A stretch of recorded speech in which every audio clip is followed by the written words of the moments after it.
It was a calm, golden morning at Westbridge High School. Sunlight reflected off the tall glass windows. Students hurried through the gates with backpacks bouncing against their shoulders, and parents stood in small circles discussing grades, future plans, and weekend events. Everything looked perfect. Near the entrance, a gray-haired man in a simple janitor's uniform moved slowly across the marble floor, pushing a cleaning cart that had clearly seen better days. His motions were steady, almost peaceful, as if he wasn't just cleaning the school, but enjoying the rhythm of the work itself. Most people walked past him without a second glance. To them, he was invisible, just another worker in a place where status mattered more than character. A group of well-dressed parents stood nearby, their luxury car keys still in their hands, their eyes scanning the campus with quiet judgment. One of them noticed the older man and leaned closer to the others, whispering something that immediately made them smirk. Their polished smiles carried a kind of cruelty that only comes from feeling superior. The man continued, sweeping, unaware, or perhaps simply uninterested. A young student accidentally dropped a notebook near him. Before the child could even react, the janitor bent down, picked it up, dusted it off carefully, and handed it back with a warm, respectful nod. "Thank you, sir," the boy said. So the word sounded out of place for someone in that uniform, and at that exact moment, the school's principal stepped out of the main building and froze. His eyes locked onto the janitor, not with confusion, not with surprise, but with recognition, because the man quietly pushing that cart was someone whose past this entire school was completely unprepared for. The parents near the entrance didn't lower their voices. In fact, once they noticed a few others listening, they became even louder. "So this is what the school is spending our money on," one of the mothers said, adjusting her designer sunglasses as she looked directly at the janitor. "I thought Westbridge had standards." A father beside her chuckled. "Maybe this is part of the new humility program for the students." The group laughed. The sound wasn't just mocking, it was meant to be heard. The older man kept pushing his cart, his expression calm, his posture straight, as if their words were happening somewhere far away. A teacher passing by slowed slightly, sensing the tension, but the confidence of the well-dressed parents made her keep walking. Status protected them. Or at least, that's what they believed. As the janitor turned toward the staircase to sweep a line of fallen leaves, one of the fathers stepped forward without looking and deliberately bumped his shoulder into him. The cart shook. A metal bucket fell to the ground with a sharp clang, water spreading across the polished floor. Several students stopped. The noise echoed across the entrance. The older man immediately reached for a cloth and knelt down to wipe the water, before anyone could slip. "I'm sorry," he said in a calm, steady voice. The father looked down at him with a smirk. "You should be." The mother folded her arms. "Maybe if you moved a little faster, this wouldn't happen." A few students exchanged uncomfortable glances. One of them started recording, but the man didn't defend himself. He didn't explain. He didn't even look offended. He simply continued cleaning, focused, quiet, composed. That calmness irritated them more than any argument ever could. "Look at him," another parent said. Not even a proper response. "Do they hire people who don't understand basic communication now? He probably thinks this job is an achievement." The first father added, "Some people don't aim very high in life." Their words were sharp, carefully chosen to humiliate. Still no reaction. The janitor picked up the bucket, placed it back on the cart, and moved slightly aside to give them a clear path, an act of respect that only made them feel more powerful. One of the mothers leaned closer, her voice low but venomous. "You know," she said, "our children are watching. This is the example they see every morning." For the first time, the man looked up, not with anger, not with shame, but with a calm that felt almost unbreakable. It wasn't the look of someone being insulted. It was the look of someone who had already lived through things far beyond this moment. And for a brief second, one of the parents felt uncomfortable. "But pride is louder than instinct, so tell me," the father said, stepping closer, "is this your first real job?" A few students gasped softly. The janitor slowly stood up. His movements were unhurried, controlled, dignified. "I'm exactly where I need to be," he replied. That answer didn't satisfy them. It challenged them, because there was no embarrassment in his voice. No apology for his position, only certainty, and nothing threatens arrogance more than someone who refuses to feel small. More students gathered near the steps now. 2 teachers stood by the entrance, watching carefully. Inside the building, the principal had just reached the hallway that led to the front doors, unaware that in seconds, he would hear something that would make him stop in his tracks. Outside, the parents exchanged amused looks. "Well," the mother said loudly, "at least he knows his place." The man gently moved his cart aside so students could pass safely. One little girl smiled at him as she walked by. He nodded back with the same quiet kindness. And that simple interaction, that natural respect from a child, somehow made the parents even more determined to tear him down. Because they weren't just mocking a job. They were defending their idea of superiority, and they had no idea who they were trying to make feel small. Tell me in the comments, where are you watching from? And salute to every person who stays calm and dignified, even when others try to bring them down. The atmosphere at the school entrance had changed. What had started as a few careless remarks was now a growing circle of silent attention. Students slowed their steps. A delivery driver paused beside the gate. Even the security guard, who had seen years of morning chaos, stood a little straighter, sensing that something wasn't right, but the parents didn't notice. Or maybe they did and enjoyed it. Because humiliation, when performed in front of an audience, feels like power to those who crave it. Well, at least the school found someone who can follow basic instructions. One of the fathers said, gesturing toward the mop in the older man's hands. Let's hope he doesn't try to teach a class. The mother replied, loud enough for the nearby students to hear. A few nervous laughs came from the crowd. Not because it was funny, but because people often laugh when they don't know what else to do. The janitor continued working as if he were alone. His movements were steady, measured, each motion precise. He wrung out the mop, cleaned the last trace of water from the floor, and placed the caution sign carefully where students were walking. A small act, but done with the kind of care that spoke of discipline, not servitude. That calmness began to feel strange to the people watching. Most expected anger, or embarrassment, or at least a defensive reply. But there was nothing, and that nothing was louder than any argument. Say something, the father pushed, stepping closer. Or do you only speak when someone gives you permission? The words were sharp, designed to provoke. The older man slowly lifted his eyes and met his gaze. For the first time, the father's confident expression faltered, just slightly. Because there was no submission in that look. There was patience. The kind of patience that doesn't come from weakness, but from experience. You seem very proud of this, the mother added, pointing at the cleaning cart. Is this really what you dreamed of becoming? Students shifted uncomfortably. One of the teachers took a step forward, ready to intervene, but something about the man's posture made her stop. He didn't need help. He wasn't a victim. He was simply choosing silence. And that choice was beginning to frustrate them. Because arrogance feeds on reaction. Without it, it starts to collapse. People like you, the father continued, should be grateful to work in a place like this. Do you even understand where you are? A phone camera moved closer. The moment was now fully public. But the older man didn't look at the parents. He looked at the students.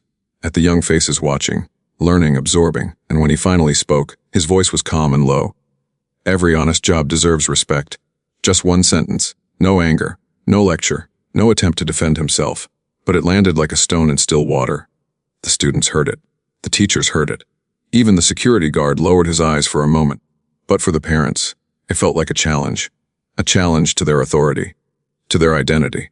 To the world they had built around status and appearance. The mother stepped closer, her smile tight. Respect, she repeated, and the older man didn't respond. He simply returned to his work. And that quiet refusal to play their game made something inside them snap, because they had lost control of the narrative. They were no longer the center of attention. He was, not by speaking, not by fighting back, but by standing in complete, unshakable dignity. And in that moment, the crowd wasn't watching a janitor being mocked. They were watching a group of adults trying and failing to make a calm man feel small. The father's face hardened. He took another step forward. Close enough now that the distance between them disappeared. You think you're better than us? He demanded. The older man slowly straightened to his full height. For a brief second, the difference in their presence became obvious. The father had the suit, the watch, the expensive shoes. But the man in the janitor's uniform carried something else. Something heavier. Something earned. Something that didn't need to be displayed, and that silent contrast made the tension almost unbearable. A gust of wind moved through the entrance, scattering a few leaves across the freshly cleaned floor. No one moved. No one spoke, because everyone felt it. The moment had reached a point where it could no longer go back. And then, one of the parents said the one thing that made the principal, standing just inside the doorway, stop breathing. A line so disrespectful that it changed everything. The words hung in the air like a crack of thunder. Men who fail at life end up pushing brooms. The father said coldly, his voice loud enough for every student on the steps to hear. A few gasps broke through the silence. Inside the building, the principal froze mid-step. Through the glass doors he could see the scene clearly now, the circle of students, the rigid posture of the teachers, the group of parents standing in a line of polished confidence, and in the center of it all, the man in the janitor's uniform. The principal's face went pale. Outside, the older man remained still. No reaction, no visible anger. But something had changed, not in his expression, that calm remained. It was in the air around him, a quiet shift, like the moment before a storm breaks. "You heard me," the father continued, taking another step forward. "This school is for successful families, not for people who couldn't become anything." The mother beside him gave a sharp, approving nod. Someone should remind him where he stands. Students were no longer pretending to walk past. They had formed a silent audience. Phones were raised. Whispers moved through the crowd, but no one intervened, because the tension had become too heavy. The older man slowly placed the mop back into the bucket. He adjusted the caution sign so it wouldn't block the entrance. Every movement controlled, every action deliberate, as if he still believed this moment could end without humiliation, as if he was giving them one last chance to walk away with dignity. But arrogance rarely recognizes mercy. The father reached out with his foot and kicked the bucket. It tipped over. Dirty water spread across the clean floor, rushing toward the students' shoes. A collective gasp filled the entrance. The sound echoed between the walls. For the first time, one of the teachers rushed forward. "Sir, that's enough." But the father raised his hand, silencing her without even looking. "Tell your staff to do their job," he snapped. The older man looked down at the spilled water. Then he bent to pick up the fallen bucket. Slowly, calmly. The same way he had picked up the notebook for the child earlier. And that calm, that refusal to break, felt like an insult to the parents. Because they wanted a reaction, they needed him to look small, to look defeated, to confirm their belief that they were superior. The mother stepped closer, her voice sharp and cutting. "Pick it up faster. That's what you're paid for, isn't it?" Her hand reached out, and in one sudden, reckless motion, she knocked the broom out of his hands. The wooden handle hit the ground with a loud crack. The entire courtyard went silent. No birds. No footsteps. No voices, even the wind seemed to stop. The broom rolled once across the marble floor and came to rest near the principal's shoes as he stepped outside. He didn't pick it up. He didn't move, because his eyes were locked on the older man's face. Waiting. Everyone was waiting. For anger. For humiliation. For something. The older man slowly straightened to his full height. He didn't look at the broom. He didn't look at the spilled water. He looked directly at the parents. And for the first time, there was something different in his eyes. Not rage. Not pride. But a deep, steady disappointment. The kind that comes from seeing people choose to less than they could be. "I tried to ignore this," he said quietly. His voice wasn't loud, but in the silence, every word carried. "Not because I couldn't respond." A few students exchanged confused glances. The principal took a step forward, his heart pounding. "But because I hoped you would stop," the father laughed, though the sound was weaker now. "Oh, what are you going to do?" he mocked. "Call someone." The older man's gaze didn't move. "I already did," he replied calmly. The parents smirked. They thought it was a bluff. A desperate attempt to regain dignity. But the principal's reaction told a different story. Because he wasn't looking at the parents anymore. He was standing beside the older man, his posture straight, his expression filled with a respect that no one had ever seen him show to a member of the staff. "Sir," the principal said quietly. The single word hit the crowd like a shockwave. "Sir, not. Excuse me." "Sir." The parents turned in confusion. The father frowned.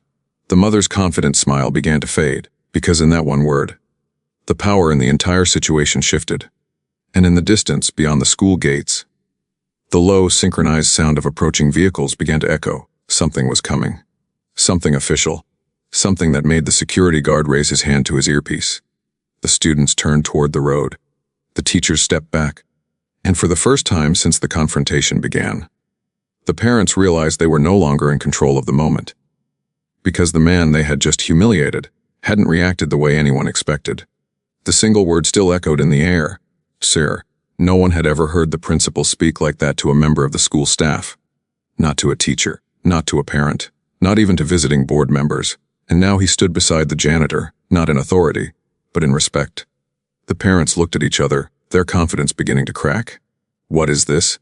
the father asked, forcing a laugh that didn't sound real anymore. "You know him or something?" The principal didn't answer.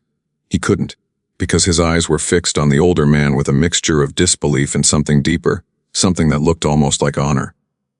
Years ago, he had seen that same posture, that same calm presence, but not in a school hallway. In a framed photograph inside a government office, a photograph that had a small brass plate beneath it, a name, a title, a history that most people would never even hear about. And now that man was standing in front of him, holding a cleaning cloth. "Why didn't you tell me you were coming?" the principal asked quietly. The older man gave a faint smile. "I didn't come here for attention." That answer only deepened the confusion around them. Students whispered to each other. Teachers exchanged looks. Even the security guard took a step closer, his posture suddenly formal. The mother folded her arms, trying to recover her authority. "This is ridiculous," she said. "He's a janitor. Can someone explain what's going on?" But her voice didn't carry the same power anymore. Because something had changed in the atmosphere. The balance had shifted. Not through force, not through anger, but through recognition. The older man turned toward the principal. "I asked for a simple position," he said calmly. "Nothing more. And I gave it to you." The principal replied, his voice almost apologetic. "Because you said you wanted a quiet life." A quiet life. The words moved through the crowd like a ripple. The father's expression hardened. "Well, whatever he used to be doesn't matter," he said quickly. "Right now he's an employee, and he should be treated like one." The older man looked at him. Not offended, not angry, just steady. "I am being treated like one," he said, and that answer, instead of humiliating him, made the parents feel exposed. Because he wasn't denying his job. He wasn't trying to escape it. He was standing inside it with dignity. And that dignity was something they couldn't understand. From the road outside the gates came the unmistakable sound of multiple engines stopping at once. Low. Heavy. Precise. The security guard lifted his hand to his earpiece. "Yes, they're here," he said under his breath. Several students turned toward the entrance. Black vehicles. Identical. Their doors still closed. The parents noticed them too. A flicker of uncertainty crossed their faces. "Is this some kind of show?" the mother asked, though her voice had lost its sharp edge. The principal didn't answer. He stepped slightly to the side, not in fear, but in respect for the man next to him. Because he knew what those vehicles meant. He had seen them once before, and never in a situation that was ordinary. The older man picked up the fallen broom, not because anyone told him to, not because he had to, but because it was his work. He placed it back against the cart and began wiping the remaining water from the floor. The same calm, the same discipline, as if the arrival of those vehicles had nothing to do with him. And that was the moment the parents truly began to feel it. The doubt. The realization that they had misjudged something they didn't understand. "Who are you?" the father finally asked. The older man paused, not turning, not looking at him. "I'm someone who chose to be here," he replied. The gates opened. Car doors unlocked in perfect synchronization, and the first suited figure stepped out. The students gasped. The teachers straightened instantly. The security guard moved into full attention. The parents stepped back without realizing they were doing it. Because the real story, the real identity, the real consequence, was no longer approaching. It had arrived. Tell me in the comments. Have you ever seen someone judged by their job, and later discovered their real story? And if you believe dignity comes from character, not status, type RESPTFRL work. The black SUVs stopped in a perfect line outside the school gates. For a moment, no one moved. Then the doors opened at the same time. Men in dark suits stepped out with the kind of precision that didn't need to announce authority, it carried it. Their eyes scanned the area once, calmly, professionally. Students instinctively stepped back. Teachers straightened their posture. Even the morning noise of the street seemed to fade into the background. The lead agent walked forward, his pace steady, his expression focused. He didn't look at the parents. He didn't look at the crowd. He walked straight toward the man in the janitor's uniform. And then, to the complete shock of everyone watching, he stopped, placed his hand over his chest in a gesture of deep respect, and slightly lowered his head. "Sir," he said. The word hit harder this time. Because now it wasn't just the principal. It was federal authority. The father's confident stance collapsed. The mother's hand slowly dropped from her designer handbag. What is this?" she whispered. The principal stepped forward, his voice clear but filled with something that sounded like pride. "Students," he said, looking toward the gathered crowd, "you are standing in the presence of a man who trained elite national security units for over 2 decades. A wave of stunned silence spread across the courtyard. He served in operations that were never made public. The principal continued. Protected people whose names you read about in history books, and turned down medals so he could live a life of peace. Every eye turned back to the older man, the janitor, still holding a cleaning cloth in his hand. The father took a step back. That's not possible, he muttered, but the lead agent reached into his coat and held out a small, dark case. Inside was an official badge. Not flashy, not decorated, but unmistakably real. You are requested to return for advisory duty, sir, the agent said respectfully. The department insisted we deliver the message in person. The older man looked at the badge for a moment, then closed the case gently and handed it back. I'm retired, he replied calmly. The agent nodded. We know, sir. But they said to remind you, the country still considers you one of its greatest protectors. The student stared in awe, not at a uniform, not at a weapon, but at a man who had chosen a broom over power. The principal turned toward the parents. His expression wasn't angry. It was firm. This man, he said, requested the janitor position so he could stay close to his grandson, who studies here. Gasps. A young boy near the steps looked up, eyes wide, realizing the truth. He didn't want recognition, the principal continued. He didn't want privilege. He wanted an honest job and a quiet life. The father's face had lost all color. The mother's eyes filled with something that looked like shame. Because the image they had mocked, the uniform they had laughed at, had been a choice. Not a limitation. The older man finally turned toward them, not to intimidate, not to expose, but simply to acknowledge their presence. And that calm gaze now carried a weight they could barely stand. I meant what I said, he told them quietly. Every honest job deserves respect. No anger, no revenge, just truth. The lead agent stepped back. The security team relaxed.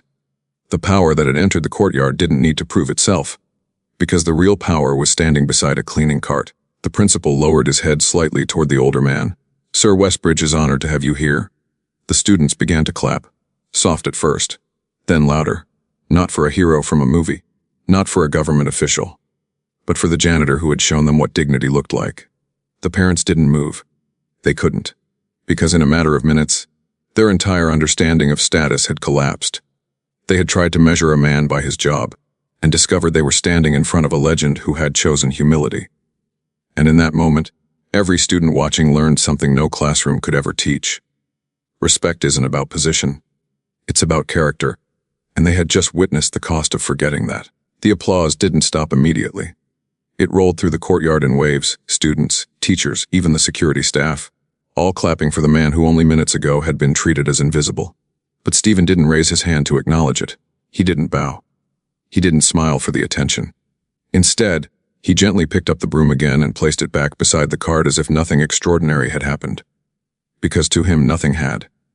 This was still his job, still his choice, still his way of living a quiet life. The parents stood frozen where they were. Their earlier confidence had completely disappeared, replaced by something they had probably never felt in public before, the weight of being wrong. Not just mistaken, exposed. The father stepped forward first. His voice, once loud and sharp, was now barely steady.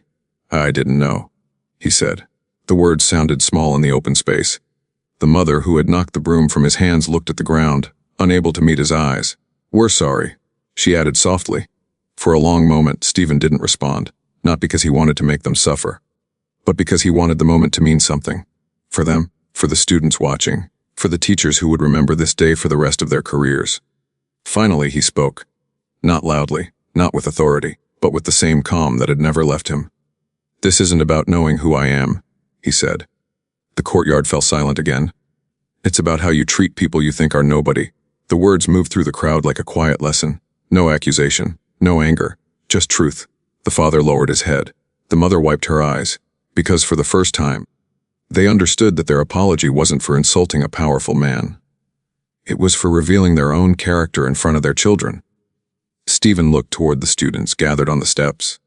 Young faces, watching learning. This uniform, he continued, gently brushing a speck of dust from his sleeve, is not a symbol of failure. He paused.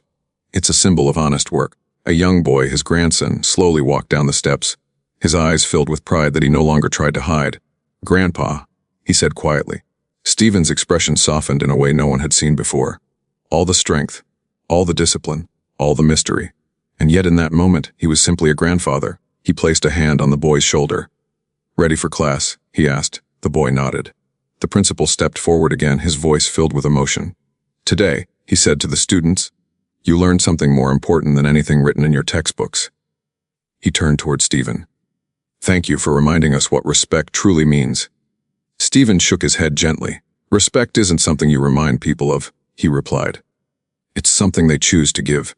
He picked up the cart and began walking back toward the hallway, not as a hero, not as a legend, but as the school janitor. And this time every student who passed him moved aside with genuine admiration, not forced, not based on his past, but based on what they had just witnessed: character, dignity, humility. The parents watched in silence as their children looked at the man they had mocked with a level of respect they themselves had failed to show. Because the real lesson of the day wasn't about power. It wasn't about status. It wasn't even about his past. It was about the truth that every honest role in society carries value, and the people who perform it deserve to be seen. Steven reached the hallway, then paused for just a second and looked back. Not at the agents, not at the principal, but at the students, and he gave them a small, simple nod, a gesture that said more than any speech ever could. Then he disappeared inside, leaving behind a courtyard full of people who would never see a janitor the same way again. Before this story ends, tell me in the comments, have you ever seen someone underestimated because of their job? And if you believe every honest worker deserves respect, no matter their position type, respect for all.